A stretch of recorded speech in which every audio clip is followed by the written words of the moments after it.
ছাত্র জীবনের যে আন্দোলন, সেই আন্দোলনের ফলেই এরকম একটা সিদ্ধান্ত নিতে বাধ্য হয়েছে কেন্দ্রীয় সরকার, এবং সেটা অবশ্যই আমাদের কাছে একটা আশা জাগার কারণ। এই যে প্রশ্নপত্র ফাঁস হলো, তাতে ফাঁস প্রশ্নপত্র দিয়ে যদি কোনো ডাক্তারি পড়ুয়া ডাক্তার হয়ে আসে, তাহলে দেশের মানুষকে কি পরিষেবা দেবে, কি চিকিৎসা করবে? সরকার যদি নমনীয় হতো, সরকার যে দায়িত্বশীল হতো, নমনীয় হওয়া তো দূরের কথা, তাহলে 10 বছরে 152টা প্রশ্নপত্র ফাঁস হতো না। যে যাই আমাদের ওপর আক্রমণ করুক, হামলা করুক, আমাদের ঘরে ছোট ছোট ছেলেমেয়েরা এটা বুঝিয়ে দিয়েছে, আমাদের শিখিয়ে দিয়েছে যে আন্দোলন কিভাবে করতে হয়। আন্দোলনটা সরকারের ন্যারেটিভ, মিথ্যা ন্যারেটিভ তৈরি করার আগে ছাত্ররা তাদের ন্যারেটিভ তৈরি করেছে। এটাই এই আন্দোলনের জয় বা এই আন্দোলনের পরবর্তী শেখার জায়গা। কাজেই দেশের মানুষের স্বার্থে, প্রজন্মকে রক্ষা করতে, দেশের সংবিধানকে রক্ষা করতে, দেশকে রক্ষা করতে ছাত্ররা রাস্তায় নেমেছে। ছাত্ররা এই আন্দোলন ছাত্রদের ঐক্যবদ্ধ আন্দোলনের জন্য।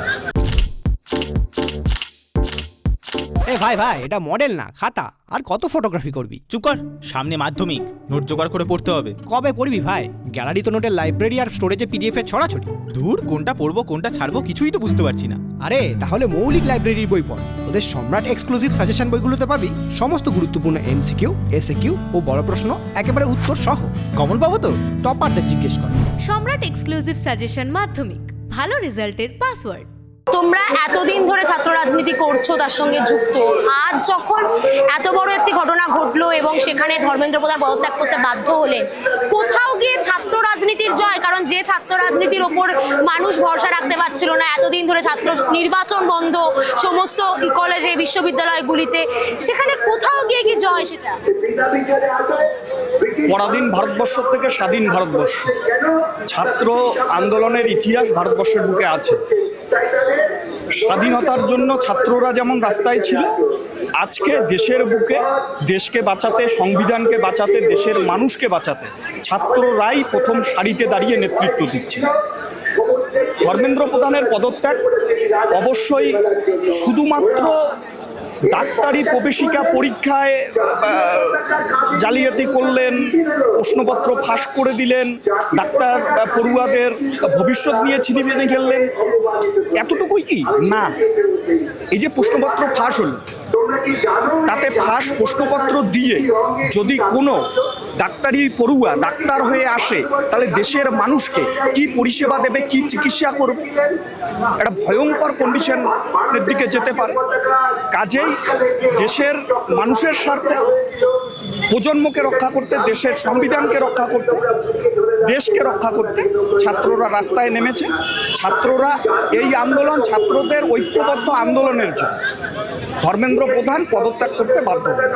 আপনারা যখন রাস্তায় নেমেছেন তখন ইতিমধ্যেই প্রাক্তন শিক্ষামন্ত্রী হয়ে গিয়েছেন, তিনি পদত্যাগ করেছেন। এই যে নাগরিকের কণ্ঠ এখনো কি তাহলে কোথাও গিয়ে মর্যাদা রাখে?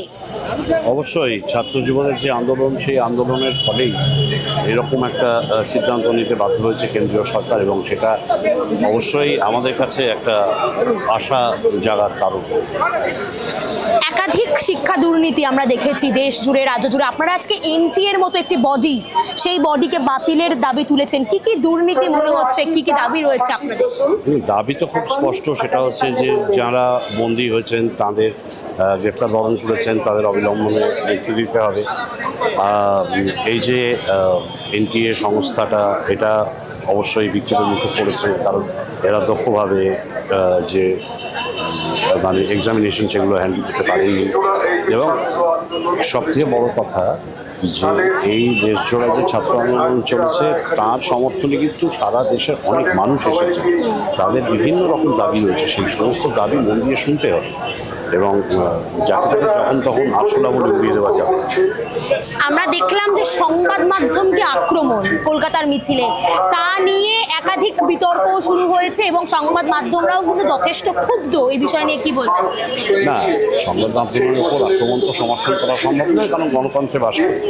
কিন্তু বিষয় হচ্ছে যে এই যে মানে বিভিন্নভাবে মানুষ উত্তপ্ত হয়ে যাচ্ছে, সংবাদ মাধ্যমে বিভিন্ন খবর প্রচার, তাদেরও এটা দায়িত্ব নিয়ে ভাবতে হবে যে তারা যে সংবাদ দিচ্ছেন এবং যে সংবাদ দিচ্ছেন না, সেইটার মধ্যে থেকে তাদের শ্রেণী চরিত্র যে বেরিয়ে আসছে সেটাও ভাবতে হবে। আমি বলছি না যে যারা কাজ করেন, যারা ফিল্ড ওয়ার্ক করেন তাদের কথা, আমি বলছি যে তাদের পলিসির কথা।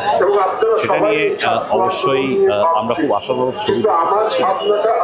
পাশাপাশি কিন্তু আমরা এও দেখছি যে বিভিন্ন সংবাদ মাধ্যম তাদের হাউস বন্ধ হয়ে যাচ্ছে, তা নিয়ে কিন্তু এখনো পর্যন্ত সেভাবে গলা চড়াতে কাউকে দেখা যাচ্ছে না। সম্প্রতি এরই মধ্যে ইন্ডিয়া টুডে গ্রুপ তারা 120 জনকে ছাঁটাই করে দিয়েছে তাদের কর্মীদেরকে। এইভাবে যে সংবাদ মাধ্যমেরও অনিশ্চয়তা, যারা কর্মী, সেটাও তো দিনের পর দিন বাড়ছে। সেটাই তো বলছি, সংবাদ মাধ্যম যখন তাদের মালিকদের কাছে বিভিন্নভাবে শোষিত হচ্ছেন বা বিভিন্নভাবে তারা বঞ্চনার শিকার হচ্ছেন, তাদের একযোগ হয়ে সংবাদ মাধ্যমের যে মানে মালিকানা, তাদের বিরুদ্ধে স্পষ্ট প্রতিবাদ উচ্চারণ করা উচিত। স্যার, আপনারা আজকে এনটিএ এর মতো একটি বডি, সেই বডিকে বাতিলের দাবিতে রাস্তায় নেমেছেন। নিটের মতো এত বড় একটি সর্বভারতীয় পরীক্ষায় প্রশ্ন ফাঁস, এই সম্পূর্ণ ঘটনা কিভাবে দেখছেন, কি বলবেন? এটা তো নামতে বাধ্য করেছে, যেভাবে শিক্ষা ব্যবস্থার উপরে নৈরাজ্য নেমে এসেছে, এটা না নেমে কোনো উপায় নেই। আজকে আপনারা নাগরিকরা সকলে রাস্তায় নেমেছেন এবং সেখানে আপনাদের কি কি দাবি সম্পূর্ণভাবে, যে কারণ শিক্ষার পরিকাঠামো এটা তো তৈরি করা, এটা তো সুস্থভাবে তৈরি করা দরকার। হ্যাঁ, নিশ্চয়ই দরকার, নিশ্চয়ই, সেটার জন্য সেটাই দাবি, এর বেশি কিছু। এখানে কেউ বসে বলছে না যে নরেন্দ্র মোদী পদত্যাগ করুন, এখানে বলছে শিক্ষা ব্যবস্থাটা যেন ঠিকভাবে চলে। শিক্ষামন্ত্রী ধর্মেন্দ্র প্রধান প্রাক্তন, তিনি পদত্যাগ করতে বাধ্য হলেন। হ্যাঁ, কারণ তিনি তো মানে ডেফিনিট পার্সন, একজন কাউকে তো দায়িত্ব নিতেই হবে, সেই নিয়েছে। আজকে এখনো পর্যন্ত যেখানে এই গণতন্ত্রের মৃত্যু, এই কথাটা খুব কমন হয়ে গেছে, সেটা কি আজ তবুও বেঁচে রইল বলা যায়? এটা এত চট করে বলা যায় না, মানে স্বরূপটা যত বেরোবে তত বুঝতে পারবে, এই আর কি। দিদি, আপনারা আজকে নেমেছেন রাস্তায় এনটিএ এর মতো একটি প্রতিষ্ঠানের বিরুদ্ধে, কি বলবেন? এই যে শিক্ষা দুর্নীতি ছত্রে ছত্রে রাজ্য তথা দেশে আমরা দেখতে পাচ্ছি, কোথায় কোথায় ছড়িয়ে আছে, কতটা আপনারা দেখতে পাচ্ছেন? সেটা তো সবাই দেখলো যে দুর্নীতি কিভাবে আমাদের সরকারি পৃষ্ঠপোষকতায় দুর্নীতি, সেটা রাজ্যেও দেখলাম এবং কেন্দ্রেতেও দেখলাম। কিন্তু আক্ষেপের কথা এটাই এবং আমাদের বলবার কথা এটাই যে যখন দুর্নীতির বিরুদ্ধে লড়াই হচ্ছে, তখন একটা গণতান্ত্রিক দেশে স্বৈরতান্ত্রিক কতগুলো শব্দ আমরা শুনতে পাচ্ছি। দিল্লিতে যেমন আন্দোলনরত ছাত্রদের উপরে যেভাবে সুপ্রিম কোর্ট জানতে চেয়েছে, সংসদের ভিতরে আলোচনা হয়েছে এবং সরকারও স্বীকার করে নিয়েছে যে ছড়াগুলি চলেছে, লাঠিতে পেরেক ছিল, ইলেকট্রিক্যাল লাঠি ব্যবহার করা হয়েছে।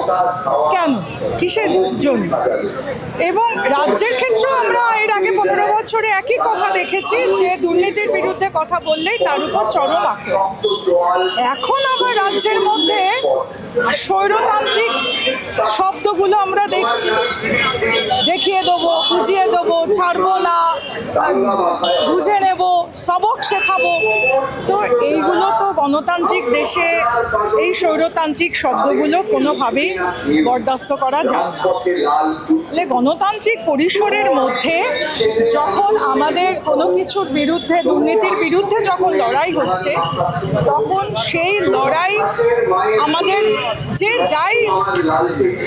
যাই ভাষা প্রয়োগ করুক না কেন, যে যাই আমাদের ওপর আক্রমণ করুক, হামলা করুক, আমাদের ঘরে ছোট ছোট ছেলেমেয়েরা এটা বুঝিয়ে দিয়েছে, আমাদের শিখিয়ে দিয়েছে যে আন্দোলন কিভাবে করতে হয়। ফলে আমরা আন্দোলন করব, রাস্তায় থাকবো। এই যে জয়টা 22টা লাশের ওপর দাঁড়িয়ে রয়েছে, আমাদের কেউ, বেশিরভাগই আমাদের চেয়ে বয়সে ছোট, তারা সবাই উচ্চ মাধ্যমিক পরীক্ষা দিয়েছে, কেউ হয়তো 2বার 3বার রিপিট করে নিট পরীক্ষা দিয়েছে। ফলে সরকার যদি নমনীয় হতো, সরকার যে দায়িত্বশীল হতো, নমনীয় হওয়া তো দূরের কথা, তাহলে 10 বছরে 152টা প্রশ্নপত্র ফাঁস হতো না। আমাদের যে রাজ্যে মাধ্যমিক থেকে শুরু করো উচ্চ মাধ্যমিক, বাকি চাকরির পরীক্ষা সব আছে, এরকম সর্বভারতীয় স্তরে নিট, নেটের মতো পরীক্ষা। এবছর নেটের এখনো রেজাল্ট বের হয়নি, সোশিওলজির প্রশ্নপত্র ফাঁস হয়েছে। ফলে ছাত্রদের যে আন্দোলনটা, এটা কোনো হঠাৎ করে একদিনের আন্দোলন ছিল না, দীর্ঘদিন ধরে, যে আমরা গত বছরও নিটে যে প্রশ্নপত্র ফাঁস হয়েছে তা নিয়ে বলেছিলাম। এই বছর 22টা প্রাণ এই বছর শুধু গেছে। গত 4-5 বছরে যদি দেখো প্রত্যেক বছর এইভাবে প্রশ্নপত্র ফাঁস হয়েছে। বিজেপির নেতারা তাতে যুক্ত ছিল, তারা লাখ লাখ টাকা দিয়ে পরীক্ষার আগের রাত্রে কোশ্চেন পেপার এরকম ফাঁস করে দিয়েছে, সমস্ত কিছু আছে। ফলে আমরা রাস্তায় লড়াইয়ে ছিলাম, যন্তর মন্ত্রের লড়াইয়ে ছিল। সেই সময় দাঁড়িয়ে পুলিশ যে আচরণ করেছে সে আচরণ একবারে অমানবিক। হাঙ্গার স্ট্রাইকে যে আছে তাদেরকে ঠেলে টেনে টুনে নিয়ে গেছে।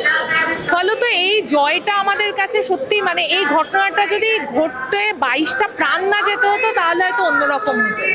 আমরা এনটিএ বাতিলের দাবি করছি একটাই কারণে, যে এই নির্ণায়ক সংস্থা যারা পরীক্ষার গোটা রেগুলেশনটা ঠিক করে তারা ব্যর্থ। তারা নিট পরীক্ষা এই আন্দোলন চলাকালীন গুজরাটে পরীক্ষা হয়েছে, প্রশ্নপত্র ফাঁস হয়েছে, উত্তরাখণ্ডে পরীক্ষা হয়েছে, প্রশ্নপত্র ফাঁস হয়েছে।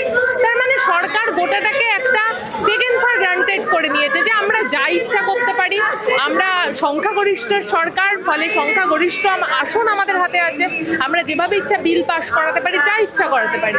এই আন্দোলনটার একটা অনন্যতা হচ্ছে এই আন্দোলনটা সরকারের ন্যারেটিভ, মিথ্যে ন্যারেটিভ তৈরি করার আগে ছাত্ররা তাদের ন্যারেটিভ তৈরি করেছে।